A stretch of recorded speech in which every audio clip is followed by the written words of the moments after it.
Really, the class has just a few projects and then this one large project that carries through the rest of the class.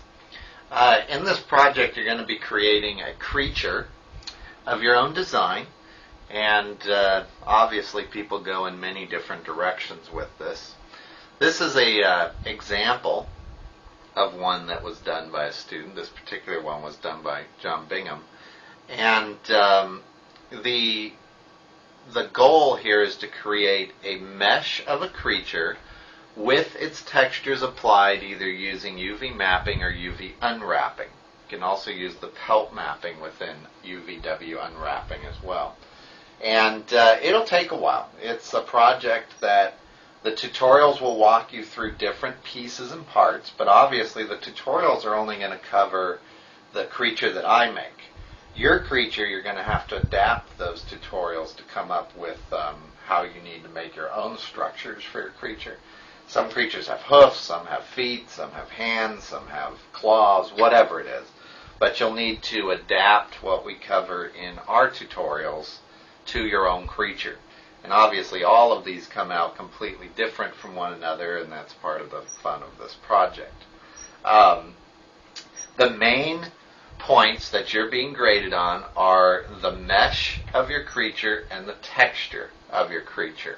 So in these renders that you're seeing, all of them are fairly well lit. They have weapons, they have environments, they might be on turnaround bases. All of that stuff is great, and I think you should do it because I think it makes for a better looking model. And I do cover how to make a lot of those things in the tutorials that are coming up, especially the environmental bases, but you don't have to do those. You're really just getting critiqued on the mesh and the texture. Also, all of these that you're going to see have normal maps applied to them. Again, you don't have to do that, but the class does cover how to do it in future videos that you'll see. And all of these that you're seeing do have that. The examples here are considered very good for the class. There is a standard that we're after that you'll have to hit in order to pass this. There will be a rubric attached to the class, so if you'd like to look at that, you'll get an idea of where your model really stands. But these are all considered very good. We want to use the very good examples, obviously, for this. I'm going to switch over to the one that I made here. This is our creature that you'll see made in the videos coming up. And he's just a goat, a horse, something like that. And the reason I picked this is it covers all the main pieces. Hoofs, the leg structures, a lot of curved pieces, the complicated head and the ears that you're going to have in your creatures most likely. And I think we end up with a lot of minotaurs because we start with this guy, but that's all right. Minotaurs and demons are perfectly fine for this project. But he has a fairly complex UV mapping layout, this little goat does. And so that's why I decided to go with him, is that the UV mapping I find is the trickiest part for the students to understand. And our little goat here has a fairly complex layout, so that'll cover any issues that you might have. Again, he has this environmental base here with his plants and his rocks and his tree. You don't have to do this, but the class does cover how to do it if you're interested. It's in week 10. And but again, you don't have to submit any of the base. We're only after the creature. He's also been posed with biped, which I believe most of these examples were posed with biped. And again, you do not have to pose it. Your creature can be in that that Da Vinci position with his arms outstretched, and I think there's an example of that coming up. So here's another example. This one was by Dylan Marquez, and at one time we did Dungeons and Dragon creatures, and this guy was one of those. Don't have to have the weaponry. We're just after the creature again and the texture, but inevitably most people submit their creatures in posed, fun positions with their weapons or their environmental bases well lit. But again, we're just after the texture and the creature for this class. Biped will also be covered in a supplemental video if you're interested, but I only cover biped in this class at the very, very base level. the next class that will be offered for Max will be an animation class from what I hear. And so if you're interested in that, there is a class that you can take. Here's another one. This is by George Cochran. And like I said, we get a lot of these Minotaurs, demons from this project, which is fine. I think that just ties into the videos that I made. But another good example of real good texturing here. Very hard to find the seams, which is one thing that we want. We'll spend a lot of time on that. Fairly low poly model, which is a good idea for this project.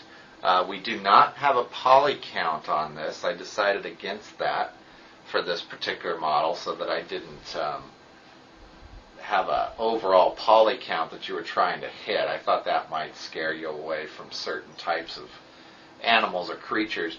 We want to keep it as low as possible, and you're just going to have to use your best judgment on how many polygons you think you need to make the creature, but I can certainly give you feedback on that. We saw this guy already, another good example of what we're after. Here's another one of these little frog guys. This one's by Lauren Broach, and a real good example here. Fairly low poly object, even though it looks high poly, lots of curves, but very hard to find the seams and the texture, and that's one of the things we're going to be looking for in the final, is we really want to hide those seams. This is also a good example of a posed creature here as well. Okay, this one is another one of our little bull type creatures, and this one was by Max Berggren. I've taken the texture off of this model to show you some real good. This one's been normal mapped. A lot of this detail that you see here is not necessarily in the model. It's in the normal map, and we do cover normal maps in the class to some extent. But this model also is done really well with building its topology, and I wanted to point that out. This is the wireframe of the model, and you can see how these edges follow the musculature of the creature, especially right up in here in the neck area. You can really see where he's come in here and really modeled around the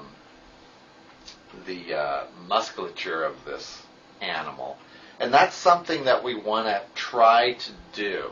It's probably the area that you're going to get the most feedback on if you post this on the forums. So try to include a wireframe along with your model, and then that way we can maybe avoid some problems down the road, either with your animation or with adding details to these creatures. It's a tricky thing to do, and I don't expect that all of you will do this to a professional level with following the topology of your creature, but try to give it a shot just to see if you can do it. It's of course much easier just to line up those polygons in straight rows and build the creature that way, but we really would like to see those edges follow the musculature of your creature.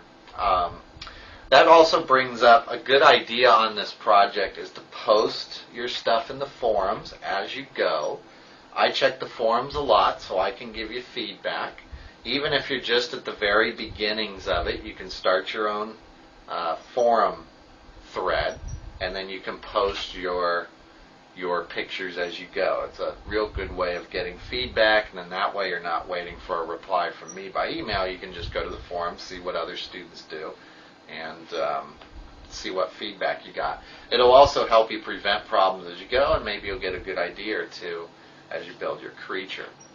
So at this point, what you want to start doing is building or concepting out the creature that you think you're going to make. It doesn't matter if it's realistic, mythical, it's your call. We're just after a creature. I would stay away from anything that's not too traditional based. And what I mean by that is you don't want a creature, say, with 15 tentacles coming out of him or 18 eyes, just because the videos don't really cover that. The videos cover more of a traditional type creature like a horse, but you can use those videos however you want. I think you'd probably run into trouble if you got too far away from it, but it's safe to bet that just a bipedal creature or a four-legged creature of some sort is going to be fine. You probably will have to adapt what's covered in the videos to your own needs. So for instance, if you want something like crab claws or some other different type of foot structure in your creature, you're probably going to have to make up that on your own or get in the forums and get some feedback on how to do it. The videos cover this creature we're looking at now, but there's a lot of hours of videos that cover it and should fill in any gaps that you need. So I hope this one works for you. I think it's fun. We've gotten a lot of really good examples from this this particular project. I've been doing this project for a while now. The material should be pretty complete for you. This is another class that has a lot of material, a lot of video hours put into it. But we'll see how this goes. So good luck. Start concepting out your creature. Come up with what it is that you want to build. And the next few videos we'll start